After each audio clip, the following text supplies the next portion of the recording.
11 pour tous, bonjour.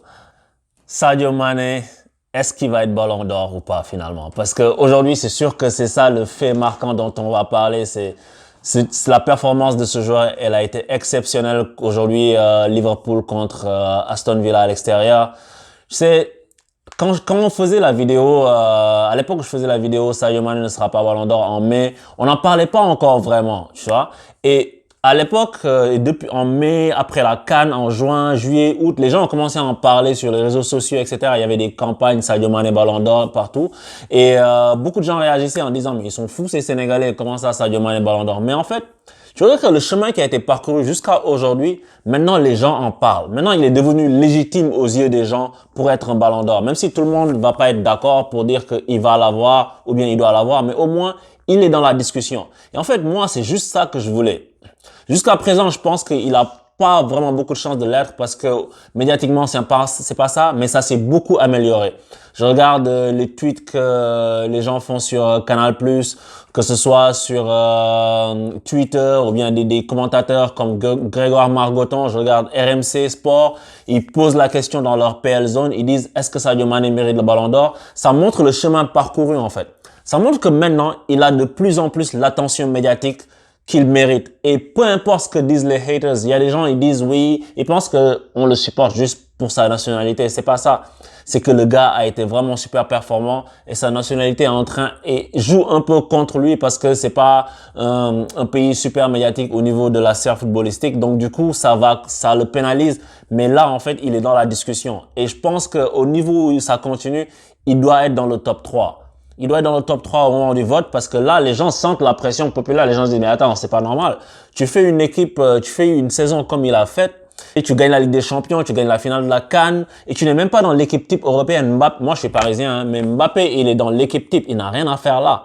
Soyons sérieux, il n'a rien à faire dans l'équipe type européenne de cette année parce que il n'est pas allé loin en Champions League et puis il n'a pas été étincelant en Champions League pendant toute l'année.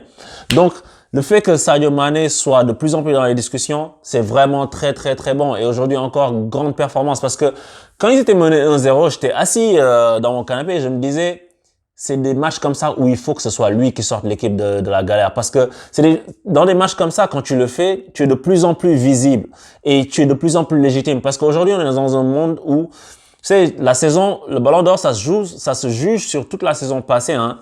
Mais ce que tu fais dans les derniers instants, au partir du début de la saison qui suit, donc c'est-à-dire en août dernier jusqu'en novembre, mi-novembre, fin novembre, c'est crucial. Et c'est ça qu'il est en train de faire. J'avais dit que s'il est performant jusqu'en novembre, mi-novembre, qu'il continue à mettre des buts importants, il va être dans la discussion. Et c'est ça qui est en train de se passer.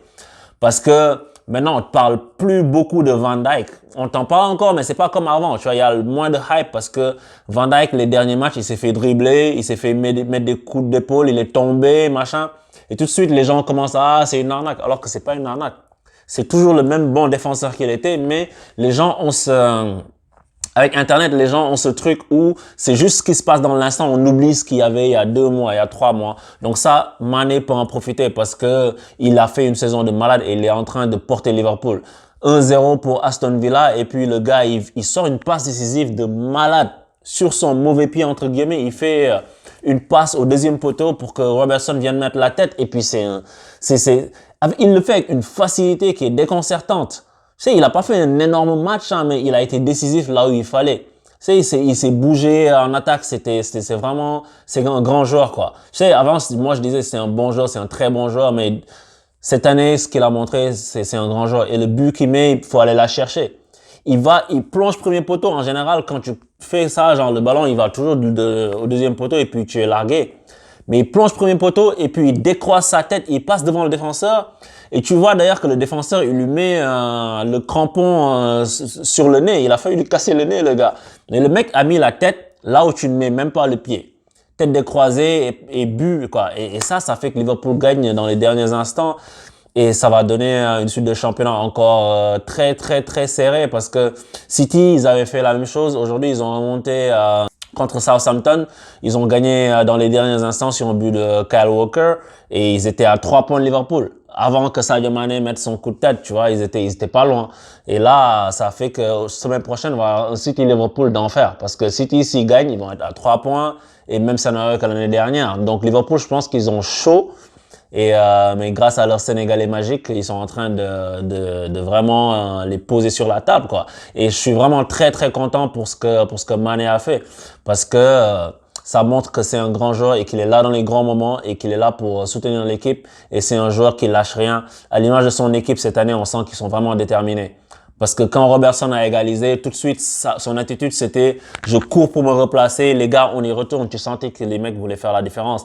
Et ça, c'est tout à l'honneur de Liverpool, c'est bien pour eux, quoi. Donc, sans transition, je vais vous parler d'autres championnats où on a remarqué cette semaine que beaucoup de grosses équipes ont perdu. Et tout le monde s'étonne, il y a des rip à tous les parieurs, tu sais, qui avaient parié sur des victoires de PSG, Bayern, Barça. Le PSG a perdu contre Dijon. Le Barça a perdu contre Levante, tu te rends compte? Le Real n'a pas gagné. L'Atlético non plus n'a pas gagné, hein.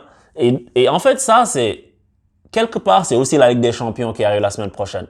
Les équipes sont moins, ça n'excuse pas, hein, surtout des équipes comme le Barça, tu joues contre Levante, mais c'est ça qui se passe. Et le PSG, en fait, eux, parce que le PSG, moi, le match, je l'ai pas vu, mais j'ai vu un résumé comme ça. Et en fait, je constate qu'il y a de la suffisance au PSG quand on joue des matchs comme ça. Contre l'OM, on n'est pas suffisant, mais quand on joue contre des équipes qui sont beaucoup moins fortes comme Dijon, ben on prend le match par-dessus la jambe. Et je n'aime pas l'attitude particulièrement de Marquinhos ces derniers temps. J'aime vraiment pas son attitude en défense. Il est trop relâché. Il essaie de faire, il y a 2 matchs, il essaie de faire une passe de la poitrine au gardien comme ça. Le mec récupère, il marque. Arrête de faire ça, Marquis. Arrête. Parce que ces attitudes, ce match-là, c'est une défaite, moi, qui me dérange pas parce que, si on s'en fout. Donc, quand on sera champion quand même, normalement, et puis Dijon, ce match-là, on va l'oublier. Par contre, il faut pas banaliser la défaite. Pourquoi je dis ça? Parce que c'est l'attitude qui compte. Et l'attitude, elle n'a pas été bonne. Tu peux perdre, c'est pas grave, tu vois. Mais ces attitudes-là font qu'on soit éliminé à chaque fois dans des huitièmes ou des quarts de finale bêtement. Parce qu'on n'est pas tout le temps en train de mettre l'ingrédient qu'il faut. On n'est pas tout le temps en train de mettre le top niveau de l'effort physique ou bien de l'intensité qui est nécessaire pour toujours être sur le qui-vive.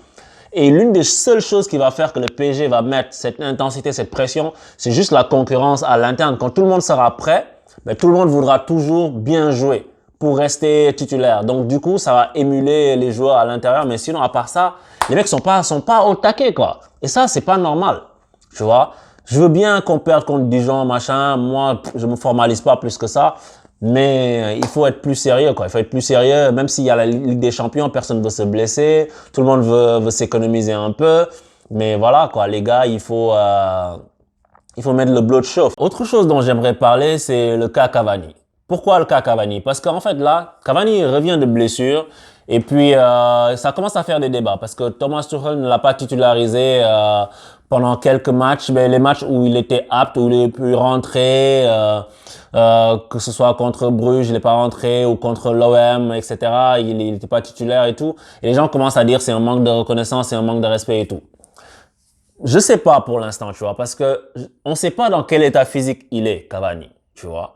Mais quand il sera à 100%, je pense qu'il doit retrouver sa place. Icardi est en train d'être très bon, mais ça ne veut pas dire que pour autant on va jeter Cavani à la fenêtre. Parce que le gars, il a déjà montré que non seulement il était là pour le PSG et il était performant. Moi, des fois, je lui en veux et tout, mais ce qu'il représente dans l'investissement, dans l'état d'esprit, ce qu'il incarne pour le PSG, c'est très important. Et pour l'instant, je pense pas qu'on soit en train de lui manquer de respect. Pour l'instant. Parce que tu peux pas revenir après une aussi longue blessure et puis tu es titulaire comme ça. Tu sais pas parce que apparemment il avait encore un doute dans son esprit. Je pense qu'il est pas titulaire, c'est pas par rapport à Icardi. Je pense que c'est par rapport à lui-même.